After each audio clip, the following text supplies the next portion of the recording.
আসসালামু আলাইকুম।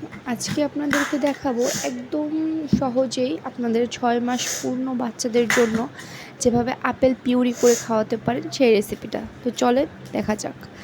ফার্স্টেই হচ্ছে আমি একদম মিডিয়াম সাইজের একটা আপেল নিয়েছি। তো আমার বাচ্চার চাহিদা অনুযায়ী আমি এখানে আপেলটা নিয়েছি। আমি আপেলটাকে ২ ভাগ করে জাস্ট কম যে অংশটা আছে সেটাকে আমি নিয়েছি।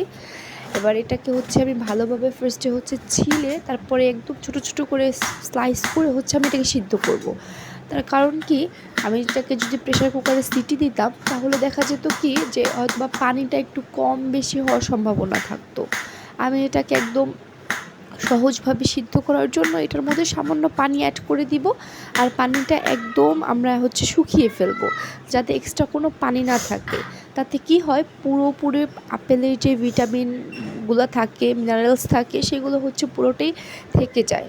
আর প্রেশার কুকারে সিটি দিলে হয় কি, পানিটা আমাদের কিছু পানি থেকেই যায় যেটা ফেলে দিতে হয়।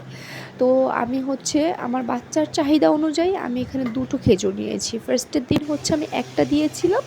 তো একটা দেওয়ার পরে দেখলাম যে ও ভালোই মানে ও পছন্দ করে খাচ্ছে জিনিসটা। তো এরপরে হচ্ছে আমি 2টো খেজুর নিয়েছি। তো আমি আজকে যে যখন মানে এই ভিডিওটা যখন করা হয়েছে, যখন আমি 2টো খেজুর নিয়েছি, ওইটাও মাশাআল্লাহ খুব ভালোভাবে খেয়েছে। আমি মানে আমার যতটুকু মনে হয়েছে যে ওর হচ্ছে খেজুরের ফ্লেভারটা পছন্দ, খেজুরের যে মিষ্টিটা ওটাও খুব পছন্দ করে। তো আমি এটাকে আপেলটাকে একদম ছোট ছোট করে কেটে নিয়ে একদম পুরো সিদ্ধ করে নিয়েছি। যতক্ষণ পর্যন্ত আমি একটু হাত দিয়ে একটু চেপে নিয়েছি, দেখলাম যে একদম পুরো সিদ্ধ হয়ে গিয়েছে। আপনি ওই হচ্ছে আপেল সিদ্ধ দেখলেই বুঝতে পারবেন। আমি এখানে পুরো ডিটেলস একটা ভিডিও দিচ্ছি, তার কারণ কি একদম শুরুর দিকে নতুন মায়েরা অনেক কিছুই বোঝা যায় না। মাঝে মধ্যে আমরা ইউটিউবে শর্টকাট ভিডিও দেখি, আমরা খুব মানে অনেক সময় দেখে গেছে মিস্টেক করে ফেলি, বিকজ আমরা একটু বড় ভিডিওর কারণে দেখতে চাই না, বা দেখতে না চাওয়ার কারণে আবার যখন আবার দেখতে চাই তখন ওই পুরো ভিডিওটা পাই না। যার জন্য আমি একটু ডিটেলসে দিচ্ছি। এরপরে আমি চাইলে এটা ব্লেন্ড করতে পারতাম, কিন্তু ব্লেন্ড করলে হয় কি, অল্প খাবার বাচ্চাদের, হ্যাঁ ওই অল্প খাবারটা ব্লেন্ডার হচ্ছে ব্লেন্ড হয় না সহজে। আপনি হ্যাঁ বুকের দুধ মিলিয়ে, ফর্মুলা মিলিয়ে মিলিয়ে গুলিয়ে গুলিয়ে হয়তো বা একদম লিকুইড আকারে ব্লেন্ড করা যায়, কিন্তু আমার কাছে মনে হয় যে ব্লেন্ড করার থেকে আপনি যদি একটা স্টিলের ছাঁকনি নিয়ে নেন, এত সুন্দর মিহি হয়। আমার এই এক্সপিরিয়েন্সটা খুবই ভালো। আর আমি এই আইডিয়াটা একটা ফেসবুক পেজে একটা আপুর পেজ ফলো করে পাইছিলাম। সো এটা খুবই একটা উপকারী একটা আইডিয়া। তো এটাকে আপনি দেখতে পাচ্ছেন যে এটাতে আপনি একটা স্টিলের চামচ নিয়ে একদম পুরো মিহি ম্যাশ করে ফেলতে পারবেন। খুবই ভালো একটা আইডিয়া। আমি একদম পর্যায়ক্রমে ফার্স্টেই হচ্ছে আপেলটা একদম মিহি ম্যাশ করে নিয়েছিলাম। এরপরে হচ্ছে যে খেজুরটা নিয়েছিলাম, আমি দেখলাম যে খেজুর আমার একটু এখানে ভুল হয়েছে, সেটা হচ্ছে আমি যদি খেজুরটা একটু পানিতে ভিজিয়ে উপরের খোসাটা ছাড়িয়ে আপেলের সাথে সিদ্ধ করতাম তাহলে ভালো হতো। আমি একসাথে দিয়ে দেওয়ার কারণে আমার ওই খেজুরের যে খোসাগুলো ছিল ওইগুলো হচ্ছে আপেলের সাথে একটু মিশে গিয়েছিল। তো আপনারা এই ভুলটা করবেন না। আমার এটা ওই খেজুরের খোসাগুলো একটু ছিলতে আলাদা করতে একটু সময় লাগছে।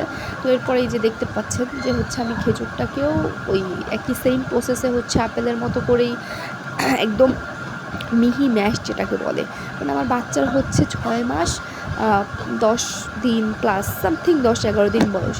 তো কোনোভাবেই হচ্ছে একটু দানা বা অনেক বাচ্চারাই গিলতে পারে, কিন্তু আমার বাচ্চা একদম একটু দানা বা কোনো টাইপের কোনো কিছু মুখে মানে বাঁধলে ওটা গিলতে পারে না। ও একটু বমি বমি যে ভাব, যে রিয়াকশানটা না ওইটা করে। সো আমার একদম পুরো পিওর মিহি করতে হয়। আর ব্লেন্ডারের থেকেও আমার কাছে মনে হয় কি যে এই ছাঁকনিটা আর কি মিহি করলেও ভালো খেতে পারে। তো এরপরে হচ্ছে আমি এই পুরো ওই খেজুর আর আপেলটাকে পুরো ভালোভাবে একদম মিহি করে, আরেকটা কথা বলি, ওই আপেল পিউরি যেটা সেটা হচ্ছে আপনি একদম ফার্স্ট কীভাবে শুরু করতে পারেন, একদম ফার্স্টে হচ্ছে শুধু আপেল, এই যে খেজুর যেটা দেখতে পারতেছেন একদম পুরো স্কিপ করে দেন, জাস্ট আপেলটা স্টিলের ছাঁকনিতে করে আপনি পুরো মিহি ম্যাশ করে বাচ্চাকে ফার্স্টের দিন দেন, দেখেন যে ওর রিয়াকশন কেমন। তারপরে একদিন দেন, প্রয়োজনে ৩ দিন দেওয়ার দরকার নেই। আপনি যে ৩ দিনের যে রুলস যদি আপনি ফলো করে থাকেন, আপনি একদিন দেন ফার্স্টে। একদিন দিলে আপেলে সম্ভবত 99% বাচ্চাদের কোনো সমস্যা হয় না। এরপরে যদি দেখেন যে ও পছন্দ করতেছে, পরের দিন আপনি একটা খেজুর অ্যাড করেন। তো আমি আমার বাচ্চাকে ফার্স্টে এইভাবেই দিয়েছি। তো এরপরে যখন দেখেছি যে ওর খেজুরটা খুব পছন্দ করছে, খাচ্ছে, তখন আমি 2টো খেজুর দিয়েছি। এরপর হচ্ছে আমি সামান্য বুকের দুধ অ্যাড করে বাচ্চাকে খেতে দিয়েছি। আলহামদুলিল্লাহ পুরোটা শেষ করেছে।